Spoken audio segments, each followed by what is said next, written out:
Afternoon, everybody. Beautiful, beautiful day. Eagle, Minnesota. Nice 70-degree weather. Perfect for some good football, some physical football at that. And that's really been the emphasis going into training camp. Really going into our third day of putting pads on. I think guys have finally got a feel. The rust is off. The soreness is off. And, we're ready to just play some good physical brand of football. It's a violent game that we play. And there's really been an emphasis for us all going into training camp. We're excited about it. Got a good young group.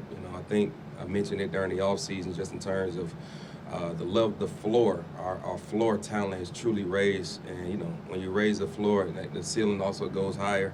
So we're really excited about this group of players that we do have. Got great leadership. Brought in some really, really, really talented players that also offer really good leadership qualities as well, which you really need when you start talking about having a player-led team. So we're excited about it. Just got to continue to stack days. Punting competition, Matt.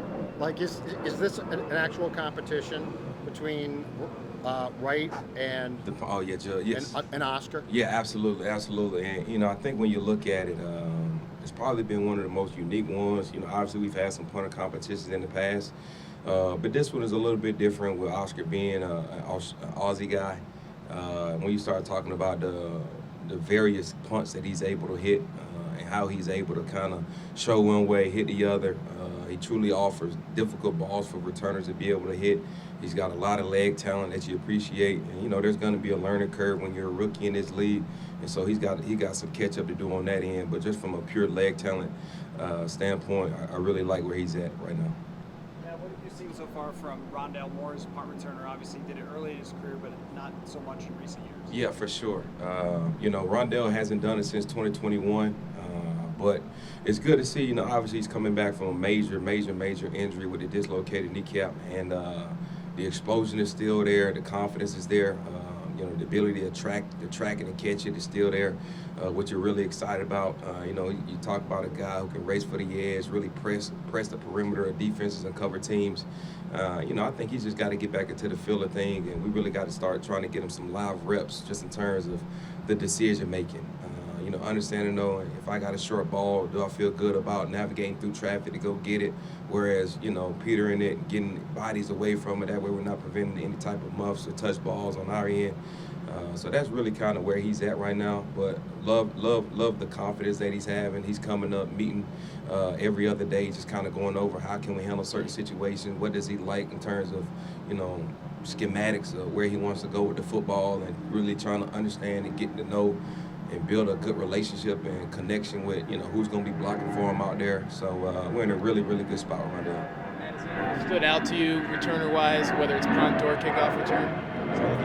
Has anybody stood out to you, whether it's kickoff return or punt, that just kind of opened your eyes a little bit? Yeah, I think really the bunch of rookies that we have, whether it be drafted or undrafted, I think Felton is a guy who has a unique ability with the ball in his hands, with his ability to stretch and cut and put his foot in the ground and accelerate. I've been really excited about him with the ball in his hands. Miles Price is a guy out of Indiana who is a little bit more, in my opinion, really built more like a running back. And he has this nice running back feel to him. He's able to kind of sidestep, stick his foot in the ground with good explosion and get out of it. More of your tackle breaker. He tracks it really well. He's got good tape, if you want to check him out, coming out of Indiana. And Silas Bolden's another guy, much different. So you look at really the body types that we have, whether it be Ty, Miles, Rondale, the vet, or really Silas. You got these different body types, and they all have these unique abilities about them that you can appreciate. Silas probably being more your quicker cats, get in and out, truly premium short area quickness and agility, make a guy miss in the phone booth and can accelerate at elite speed.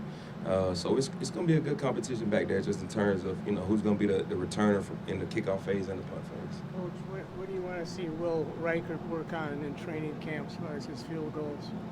Yeah, I think the biggest thing is our ball striking. I think Will is hitting the ball really, really good right now from a ball striking standpoint. I think the biggest thing is really handling the elements out here has been a true focus, because we do get quite a bit of wind out here, and obviously we got the Chicagos and the Green Bays of the world, and so we obviously have to be really, really elite, handling the conditions, and so that's really what we've been focused on the most when we come out here, is just understanding and knowing how much does the win predicate how we have to adjust our line, especially off the left hash. So that's really been a big emphasis for us. Is Moore just a punt return candidate, not a kick return candidate at this point? I would say that we're leaning more towards the punt return, but he does have the ability to kick return as well. He's been getting reps back there, Jeff.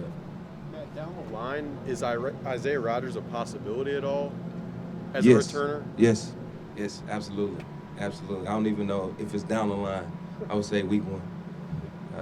Yeah, definitely. And, you know, that's another guy when you start talking about what he can do. You look at the career that he's had as a returner, you know, his start-stop ability is bar none, probably one of the best on the teams. His ability to accelerate once he does make that stop on the dime cut. But, you know, that's going to be something that, you know, we're going to probably go back and forth on. You know, maybe it might end up being a special situation, Theo Jackson type of deal where he's coming in. So, you know, we'll see. I'm still battling that. I'm having a nice good battle with that though. So we'll see if I come out on top.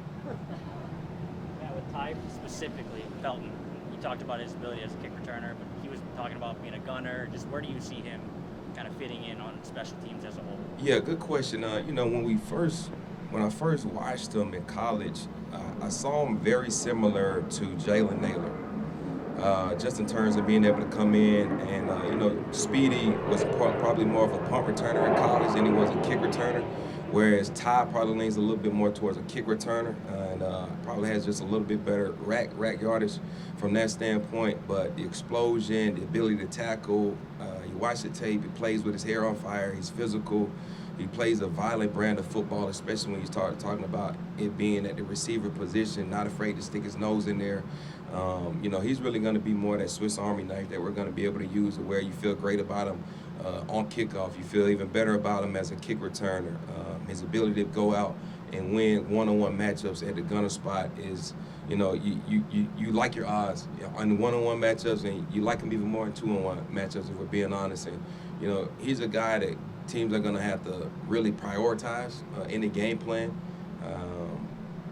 to have to put 2 guys on him. And, you know, I'm excited about Ty Felton, where he's at. He's constantly learning, constantly asking questions, and you appreciate really the professional development and where he's headed. Matt, just what have you thought of Dallas Turner now in year 2 and watching him last week or so? Yeah, you know, it's interesting. Looking at DT, even going back to OTAs, you know, we're usually showing up in the building right around 6:30 or so, and I saw Dallas Turner every single day when we were in the building, 7 o'clock in the training room, and he was building a routine. And, you know, that's really what you like to see, and I think that's been the most I've seen out of Dallas, just in terms of how to be a pro and what does that look like, taking care of your body, how to study the right way. You know, he's got great vets in the room, and JG and King, to really show him the way on how to be a pro. And I think that's really the biggest thing I've seen out of Dallas. Yeah, just with Theo Jackson, it seems like every time he's on the field, he's getting turnovers. I know that's your area. Just what do you think it is about him that sort of makes him a ball magnet? Yeah, it's interesting. You always have those guys who always around the ball, some way, somehow. The ball tends to find them, and that's Theo Jackson. And I think the reason why is that this guy has unbelievable instincts. Not only does he have great instincts, but he's a great preparer. You know, more times than not, when that back foot hits the ground of the quarterback, he's already breaking on the football before it's out of his hand. And really, that's how that is what allows him to be able to make these plays. He's got really, really good hands. And if you ask him, you know, in college, whenever he did touch the ball, it was a touchdown. And so he does have a little knack for the football and what to do with it afterwards. You know, he's got really great ball skills. But I think it's really his instincts that really allows him to open up and be able to go play. What's it been like to see Lucky Jackson get the call up to help out with more reps on offense? Yeah, you know, with Jets kind of being down right now, it opens the windows up for, you know, the Jayshon Jones and the Lucky Jacksons of the world. And Lucky Jack going into really year 3 now, you really see the development. The play strength has improved. The understanding of the offense has gotten better. And again, you know, this isn't an easy offense to learn. And, you know, going into year 3 now, you're really starting to see, you know, him take off and truly understand, you know, the timing, the decision making of the quarterback, and understanding where I need to be at, how to work edges on corners, you know, being able to read defenses. That's really what allowed Lucky Jack's game to truly improve. And, you know, this guy is probably one of the hardest working guys in the building, day in, day out. You know, everybody's got a story, and he's got a unique one. Just the way that he got onto our team, and how he's managed to just kind of stick around and kind of be a guy that I'm excited about in his training camp, and we'll continue to see if he can make a way to have an impact. So appreciate y'all.